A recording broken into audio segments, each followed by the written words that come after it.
ভূমিকম্প এই শব্দটো শুনিলে আমাৰ মনৰ মাজত ভয়ভাৱৰ সৃষ্টি হয়।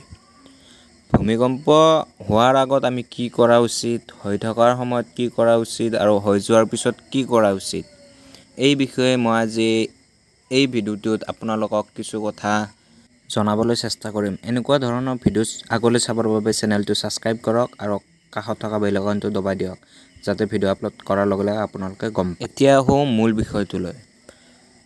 চৰকাৰৰ দুৰ্যোগ বিভাগ এটা বিভাগ থাকে, সেই বিভাগত যদি আমি তেখেতসকলৰ ৱেবছাইট ভিজিট কৰোঁ, তেন্তে তাত প্ৰায়বিলাক দুৰ্যোগৰ বিষয়ে বা সেই দুৰ্যোগৰ সময়ত কি কৰা উচিত, কি কৰা অনুচিত সেইসমূহ দিয়া থাকে। প্ৰথমতে আমি ফাৰ্ষ্ট এইডৰ ব্যৱস্থাটো কৰিব লাগে, মানে প্ৰাথমিক চিকিৎসাৰ সা সামগ্ৰীখিনি আমি এটা বেগত ভৰাই ৰাখিব লাগে, য'ত কিছুমান ঔষধৰ লগতে পানী বটল থাকিব, বেণ্ডেজ থাকিব, এই আটাইখিনি সামৰি ফাৰ্ষ্ট এইড থাকিব। লগতে এটা ৰেডিঅ', কেইটামান বেটাৰী আৰু এটা ভাল পোহৰৰ টৰ্চ আমি ভালদৰে ৰাখিব লাগে, যাতে ব্যৱহাৰৰ সময়ত ব্যৱহাৰ কৰিব পাৰোঁ। তৃতীয়তে আমাৰ ঘৰৰ আচবাবসমূহ ভালদৰে নটেৰে ক'ৰবাত টাইট দি নাইবা ৰছীৰে বান্ধি থ'ব লাগে, যাতে ভূমিকম্প বা তেনেকুৱা প্ৰাকৃতিক দুৰ্যোগৰ সময়ত আমাৰ গাত পৰি নাযায়। তৃতীয়তে ঘৰ বনাওঁতে ঘৰৰ আটাইবিলাক সদস্যই মিলি এটা প্লেন কৰিব লাগে যে যেতিয়া আমাৰ কিবা দুৰ্যোগ আহিব, তেতিয়াহ'লে আমি এটা এনেকুৱা ৰুম থাকিব য'ত আমাৰ দুৰ্যোগৰ সময়ত ব্যৱহাৰ হ'ব, য'ত আচবাব কম থাকিব। তৃতীয়তে পোহনীয়া জন্তুখিনিৰ কথা পাহৰি যাব নালাগে, সেইসমূহক মুকলি কৰি দিয়াৰ ব্যৱস্থা কৰিব লাগে। ভূমিকম্প হোৱাৰ সময়ত যদি আপুনি বাহিৰত যাব নোৱাৰে, তেতিয়াহ'লে আঁঠুকাঢ়ি মজবুত টেবুল বা তেনেকুৱা ধৰণৰ বস্তুৰ তলত সোমাব লাগে আৰু সেইখন ভালকৈ ধৰি আমি মূৰত হাত দিব লাগে, কাৰণ আমাৰ মূৰটো আঘাত পালে আমাৰ দেহৰ বহুত ক্ষতি হ'ব পাৰে।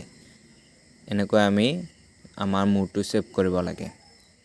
তৃতীয়তে পাৰিলে গামোচাই হওক, ৰুমালেই হওক, মাস্কেই হওক আমি মুখত দিব লাগে, যাতে আমাৰ ধূলিকণাবিলাক সোমাই নাযায়।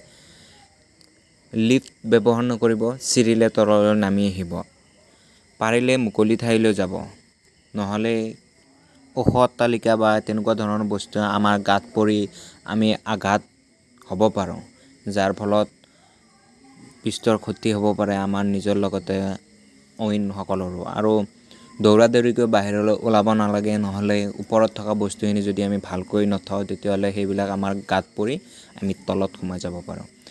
তাৰপিছত আলমাৰি বা গড্ৰেজৰ ওপৰত কেতিয়াও প্ৰেছাৰ কুকাৰ বা চিলাই মেচিন তেনেকুৱা ধৰণৰ ওজন থকা বস্তু আমি ওপৰত থ'ব নালাগে, কাৰণ সেইবিলাক যদি দুৰ্যোগৰ সময়ত আমাৰ গাত পৰে, তেতিয়াহ'লে আমি আঘাতপ্ৰাপ্ত হ'ব পাৰোঁ।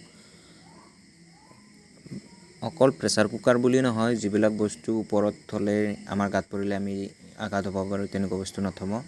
তাৰপিছত লিফ্ট ব্যৱহাৰ নকৰিব, নাইবা দৌৰা দৌৰি নকৰিব, নহ'লে পৰিলে আকৌ আঘাত হোৱাৰ সম্ভাৱনা থাকিব।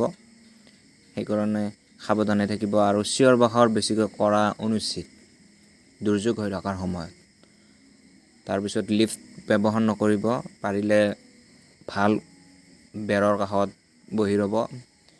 এতিয়া গাড়ী চলাই থকাৰ সময়ত কি কৰিব?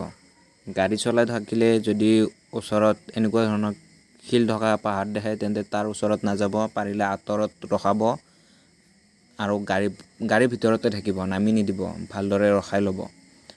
তাৰপিছত যেতিয়া দুৰ্যোগ শেষ হ'ব, তাৰপিছত কোনোবা যদি আঘাতপ্ৰাপ্ত হৈছে, তেখেতসকলক ফাৰ্ষ্ট এইড ব্যৱহাৰ কৰি তেখেতসকলক সেৱা কৰক আৰু ইজনে সিজনক সহায় কৰা উচিত। তাৰপিছত চিলিণ্ডাৰ তৎক্ষণাত ব্যৱহাৰ নকৰিব, কাৰণ পাইপ লিক হৈ থাকিব পাৰে।